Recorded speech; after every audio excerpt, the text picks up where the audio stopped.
বন্ধু বান্ধৱীসকল আজি ৰাতিপুৱাৰ পৰা ভিডিঅ'টো আৰম্ভ কৰোঁ। আজি ঘৰত থাকি কি কৰিলোঁ ৰাতিপুৱা তাকে দেখাওঁ আপোনালোকক। আৰু এয়া গা পা ধুই আহিলোঁ এতিয়া, আৰু আহি প্ৰথমতে ভাবিলোঁ ব্ৰেকফাষ্টটো কৰি লওঁ। আৰু এইফালে ঘৰতে জাহাজী কল পকি আছিলে, এখন বন গৰম কৰি লৈছোঁ আৰু গাখীৰৰ চাহৰ লগত এয়া খাই ল'লোঁ। আৰু এতিয়া এইফালে জিমলিয়ে জেতুকা ছিঙি আছে, যিহেতু বতৰটো ভাল সেয়ে ভাবিলোঁ ঘৰতে জেতুকা আছে যেতিয়া পিচি পেলাই লগাওঁ। আৰু এইফালে এই জেতুকা ছিঙি আছে, আৰু মই আমাৰ ঘৰতে এল'ভেৰা বহুত আছে, সেয়ে দুখন এল'ভেৰা কালিয়ে কাটি ৰাখিছিলোঁ। আৰু এই এল'ভেৰাখিনি এতিয়া ধুনীয়াকৈ কাটি উলিয়াই ল'ব লাগিব। আৰু এয়া এতিয়া ইয়াতে নৰসিংহ পাত, জেতুকা আৰু এল'ভেৰাখিনি কাটি ল'লোঁ ধুনীয়াকৈ, এয়া দেখিছেনে। আৰু ইয়াতে জবা ফুলৰ পাতো দিব লাগিব।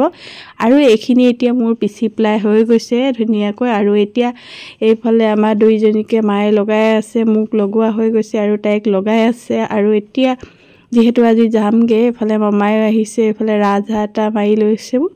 আৰু ৰাজহাঁহটো মামাই ধুনীয়াকৈ গুচাই আছে, আৰু বাইদেউ আহিব ৰাজহাঁহটো খাবৰ কাৰণে, সেয়েহে এইফালে মামাই ৰাজহাঁহটো গুচাই এইফালে কাটি আছে। আৰু এইফালে আমাৰ টাইচনে খাব নাপাম বুলি ওচৰতে বহি পেলাই চাই আছে। আৰু আমাৰ ঘৰত এয়া মুগাও পুহি আছে, দেখিছে। এইখিনি কিন্তু কেঁচা হৈ আছে, পকা নাই এতিয়ালৈকে।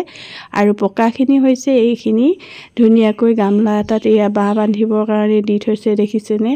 আৰু আপোনালোকে মুগা খাই নাই কমেণ্ট কৰি কমেণ্ট বক্সত জনাবচোন। আৰু এতিয়া পাছবেলা এইফালে যিহেতু সন্ধিয়া হ'ব হৈছে, সেইকাৰণে মায়ে হাঁহখিনি খাবলৈ দি ল'লে। আৰু এতিয়া জুহেঁতৰ ঘৰত আহিলোঁ, আৰু জুহেঁতৰ ঘৰত ধুনীয়াকৈ লাল চাহ এটোপা খাই লওঁ। আৰু এয়া দেখিছেনে। আজিলৈ ভিডিঅ'টো ইমানেই, নেক্সট এটা ভিডিঅ'ত লগ পাম। আজিলৈ বাই।